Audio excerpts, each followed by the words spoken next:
আজ আমি আপনাদের সাথে নিম বেগুনের রেসিপি শেয়ার করব। প্রথমে একটি কড়াইকে ভালো করে গরম করে নিয়ে 2 চামচ তেল গরম করে নিয়েছি।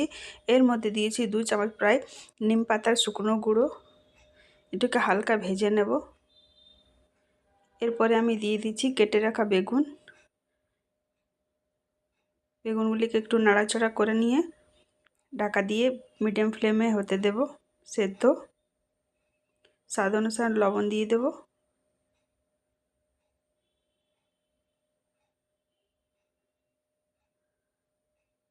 সামান্য একটু জল দিয়ে 5 মিনিট প্রায় মিডিয়াম ফ্লেমে সেদ্ধ হতে দেব। 5 মিনিট পর দেখুন বেগুন খুব ভালো সেদ্ধ হয়ে গেছে আর জলও শুকিয়ে গেছে।